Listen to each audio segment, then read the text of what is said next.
Halo teman-teman, selamat datang di The Corner Indonesia bersama saya. Pada Worldwide Developer 2023, Apple memperkenalkan lini MacBook Air terbaru dengan ukuran 15 inch ya. Jadi ini adalah produk atau line up terbaru dari MacBook Air. Ukurannya 15 inch. Apakah kita benar-benar membutuhkan MacBook Air berukuran besar, sementara MacBook Air dengan layar 11 inch ini masih sangat menarik? Nah, MacBook Air dengan layar 11 inch ini pertama kali diperkenalkan oleh Apple pada 2020. Biasanya untuk mendampingi yang versi 13 inch ya. Meski cukup populer, namun perangkat dengan ukuran paling kecil ya di lini MacBook milik Apple ini akhirnya tidak dilanjutkan sejak 2016. Artinya yang terakhir dirilis adalah di 2000 atau yang versi 2015 yang sekarang saya gunakan. MacBook Air 11 inch ya, sekali lagi terakhir dirilis pada 2015. Setelah sekian tahun berlalu, ditambah dengan dirilisnya berbagai generasi baru MacBook berlayar besar, baik itu Air maupun Pro, kemudian pastinya akan muncul pertanyaan di benak kita, terutama teman-teman yang mungkin akan migrasi dari perangkat Windows ke MacBook ya. Apakah MacBook Air 11 inch ini masih worth it untuk dipakai, termasuk di 2023? Kalau tanya sama saya, tentu jawabannya adalah masih, tentu dengan sejumlah catatan ya. Pertama adalah MacBook Air 11 inch ya selalu diluncurkan dengan kondisi yang serba mini ya, kayak gini nih. Tidak hanya ukuran yang layarnya serba kecil 11 inch gini, terus bezelnya tebel banget, kiri kanan bawah atas. Spesifikasinya juga termasuk yang minimalis ya. Paling banyak beredar adalah dengan RAM 4 GB dan flash storage 128 GB ya. Kalau ini tuh yang kebetulan aku pakai adalah yang 4 GB ya. Ukuran di atasnya ada, tetapi kemungkinan jumlahnya terbatas di pasar karena memang harus dikonfigurasi ya teman-teman saat pembelian di awal. Misalnya untuk RAM.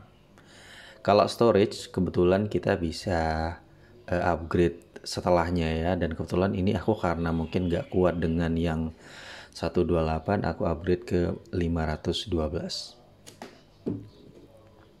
Nah, itu alasan pertama ya teman-teman. Jadi semuanya serba minimalis dari ukuran, dari RAM, dan juga dari storage. Alasan kedua adalah ya dengan kondisi yang serba mini itu, penggunaan MacBook Air 11 inch juga terbatas. Kalau yang kita lihat kayak aku nih banyak kan memang pakai untuk word processing ya atau mengetik. Nah, jika ingin mengedit ya bisa ya, tapi memang hanya untuk foto dan video ringan. Nah, teman-teman harus ingat juga bahwa MacBook Air 11 inch itu masih bisa dipasangkan ya aplikasi kayak nih aku liatin nih Photoshop ya, Adobe Photoshop. Ini yang kebetulan aku bisa pasang adalah yang 2020. Lalu kemudian juga ada iMovie dan juga ada aplikasi yang agak sedikit berat ya nih, Final Cut. Apakah bisa berjalan dengan lancar nih? Aku akan coba untuk bukakan misalnya yang Photoshop 2020. Aku belum coba yang versi terbaru seperti 2021, 2022, atau mungkin kalau ada yang 2023 ya teman-teman. Tapi sekiranya ini masih cukup lancar ya dengan RAM 4 GB dan apa sih namanya nih, dan prosesor Core i5 kecepatan 1,6 GHz ya. Sejauh ini sih cukup lancar ya nih kalau teman-teman lihat nih. Meskipun ya kadang ada kayak ngelek sebentar, tapi so far untuk mengedit mungkin akan berjalan lancar ya. Oke, itu yang pertama untuk Photoshop. Kalau misalnya teman-teman mau mengedit seperti video nih, aku kebetulan sudah install beberapa aplikasi editing, kayak ini ada CapCut ya, dan syukur banget karena CapCut ini masih mendukung atau masih bisa dipasang di macOS yang versi lama ya. Ini aku masih pakai macOS Mojave ya. Oke, kita coba editing. Nah, ini dia. Prosesnya cukup lancar ya kalau kita lihat. Oke, jadi kalau teman-teman lihat nih, aku fokusin ke editannya. Ini tuh masih cukup lancar ya untuk CapCut ya. Kalau dengan aplikasi lain seperti mungkin iMovie, kita akan coba sebentar saja. Nah, mungkin iMovie juga sebenarnya versi terbaru itu udah nggak bisa ya. Jadi ini tuh yang bisa dipasang adalah iMovie versi lama ya. Oke. Ini kebetulan aku pakai iMovie yang versi, kita lihat, versi 10.1 untuk macOS Mojave. Oke, ini aku mau coba masukin beberapa video ya, dan kita coba untuk edit. Oke, nah ini kayak gini, jadi kadang ada lag-lagnya seperti ini teman-teman, jadi harap dimaklumi. Dan biasanya ketika udah mulai mengedit video yang agak berat, itu biasanya nanti kipas anginnya akan bunyi cukup kencang ya. Yay. Nah, ini jadi cukup inilah ya. Kalaupun kita mau render, misalnya kita mau render ya videonya nih, ini yang sekitar 24 MB ya, dengan apa sih namanya nih, dengan durasi 9 detik, lalu resolusinya adalah yang paling tinggi 1080p. Kita coba render, dan ini butuh berapa lama ya, kita lihat. Kita simpan ke movies dan kita coba simpan. Sebenarnya ini kita cukup terbantu ya dengan penggunaan flash drive ya untuk storage-nya, sehingga beberapa kegiatan nih cukup cepat ya. Ini nggak sampai 15 detik kayaknya selesai. Jadi masih layak untuk yang ringan. Nah, dengan flash storage sebenarnya sistem kerja atau kerjanya MacBook Air yang udah cukup jadul ini cukup cepat ya, terutama ketika mau rendering video ya, misalnya untuk editing video. Nah, ini aku coba untuk yang Final Cut. Final Cut termasuk video editing atau aplikasi editing video bawaan Apple yang sebenarnya apa ya, enak dipakai, cuman cukup kompleks, tapi memang banyak fitur-fitur atau punya fitur yang jauh lebih lengkap dibanding kalau kita misalnya menggunakan iMovie ya. Nah, yang bisa diinstal di Mojave adalah yang versi 10.4.10. Ini yang aku gunain sekarang ya. Kita coba mengedit beberapa video ya di iMovie ya. Ini aku drag aja, dan memang kerasa ya apa frame dropnya itu ketika kita misalnya ngedrag video ke ini ya, ke sistem. Dan ini tuh kalau teman-teman perhatiin di sini agak lama muternya ya. Oke. Nah, ini dia. Oke. Ini aku coba render aja di Final Cut ya. Oke, kita setting. Ini beratnya udah sampai 648 MB ya, karena ini yang Apple ProRes. Kita turunin ke 4K aja, dan filenya 82 MB dengan durasi 17 detik. Resolusinya Full HD ya, 60 frame per second. Kita coba render. Oke. Nah, prosesnya di sini. Ini teman-teman bisa lihat nih. Prosesnya cukup cepat, cuman ini karena videonya ringan, dan ya maksud bukan ringan sih, lebih tepatnya memang proyeknya simple ya, hanya drag beberapa video, terus belum kita naruhin efek dan lain sebagainya. Oke. Nah, udah. Oke. Oke. Kalau secara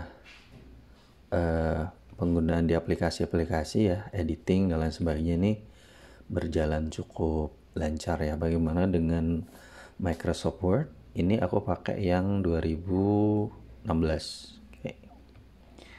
Untuk yang 2016, kalau untuk mengetik sebenarnya ini cukup enak ya, karena memang dari awal didesain untuk mengetik ya. Oke, ini percobaan mengetik dengan MacBook Air 2015 ukuran 11 inci. Oke. Kira-kira seperti itu teman-teman. Jadi untuk MacBook, untuk ngetik ya. Oh, tadi nggak kelihatan ya. Oke, kita coba ulang. Ini percobaan mengetik di Word menggunakan MacBook Air 2015 ukuran 11 inch. Oke, jadi kira-kira seperti itu. Untuk ngetik sendiri masih cukup worth it ya, masih cukup bagus teman-teman. Nah, jadi itu alasan kedua tadi seperti aku bilang, masih bisa menjalankan berbagai aplikasi ya untuk dijalankan, baik Word, kemudian Photoshop, lalu aplikasi-aplikasi editing video lain.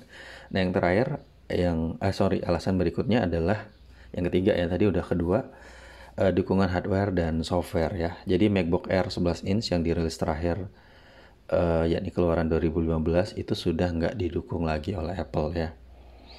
Artinya ya, itu berdampak pada ketersediaan hardware secara resmi dari Apple. Jadi kalau misalnya rusak nih ya, katakanlah layarnya rusak, itu udah nggak bisa dibawa ke Apple Store ya, kemungkinan ya besar, karena emang hardware-nya itu udah nggak tersedia secara resmi ya. Jadi opsinya adalah nyari di pihak ketiga ya, siapa tahu ada yang masih stok ya dan lain sebagainya gitu. Nah, software pun demikian teman-teman. Jadi selain hardware, software pun kondisinya sama. Jadi MacBook Air 11 inch yang 2015 ini misalnya, yang saya pakai ini udah tidak mendukung macOS Ventura, dan yang terbaru yang baru dirilis oleh Apple yakni macOS Sonoma ya. Jadi kemungkinan nih dalam beberapa tahun ke depan akan banyak aplikasi yang tidak bisa lagi digunakan di MacBook Air 11 inch ini, karena memang tentu pengembang aplikasi akan menyesuaikannya dengan OS terbaru atau operating system terbaru. Terakhir aku coba, misalnya kayak terakhir aku pakai Monterey ya. Monterey itu ya benar ya sebutannya. Itu aku coba aplikasi yang AI itu udah nggak bisa jalan, padahal itu aplikasinya cakep banget ya untuk convert sound ke teks kayak gitu. Nah, yang alasan terakhir yang juga mungkin bisa jadi pertimbangan untuk ya membeli atau tidak device ini adalah Apple itu udah ngerilis MacBook dengan prosesor sendiri. Jadi mungkin sama dengan alasan ketiga tadi ya, ini membuat Apple di masa-masa mendatang akan lebih memprioritaskan dukungan terutama aplikasi untuk memaksimalkan fungsi ya prosesornya sendiri ya, ketimbang untuk prosesor Intel yang selama ini digunakan, termasuk di MacBook Air yang ini ya, yang 11 inch ini. Jadi teman-teman, berdasarkan hal itu, apakah kalian masih tertarik untuk membeli MacBook Air 11 inch misalnya, atau mungkin seri-seri MacBook Air di bawah tahun 2018 ya, yang masih desainnya pakai model kayak gini ya, warna kayak gini, terus ada logo Apple nyala di belakang, atau mencoba ya memilih ke versi yang lebih baru yang sudah menggunakan prosesor buatan Apple sendiri. Kalau saya pribadi, karena memang kebutuhannya untuk mengetik dan ya sangat senang ya sebenarnya dengan konsep yang simple atau minimalis kayak MacBook Air 11 inch ini, jadi mungkin akan tetap pakai ini sampai nanti kebutuhannya mungkin jauh lebih besar ya, misalnya ngedit video dan lain sebagainya. Kalau misalnya nanya nih untuk ngedit video pakai apa, aku biasanya pakai, kebetulan CapCut tuh cukup ringan jadi masih bisa dipakai baik di sini atau juga di smartphone ya, atau di ponsel yang lagi aku pakai ya, misalnya kayak di Huawei P40 Pro itu udah cukup lancar, udah cukup untuk mengedit yang dari yang sangat ringan maupun yang jauh lebih berat seperti itu. So itu teman-teman ya reviewnya tentang MacBook Air 2017. Jadi kalau ada yang nanya apakah ini masih worth it? Worth it kalau teman-teman masih belum bekerja yang pro, dalam artian nggak ngedit yang berat-berat, nggak ngedit video yang butuh layer yang banyak misalnya, atau ngedit foto yang layernya banyak ya. Tapi kalau sekedar untuk ngetik saja, kayak kira MacBook Air 11 inch 2015 ini ya, ataupun juga yang versi lebih gede yang 13 inch, itu masih sangat worth it untuk teman-teman gunakan. So have a nice day. Thank you for watching. Have a nice day. Bye bye.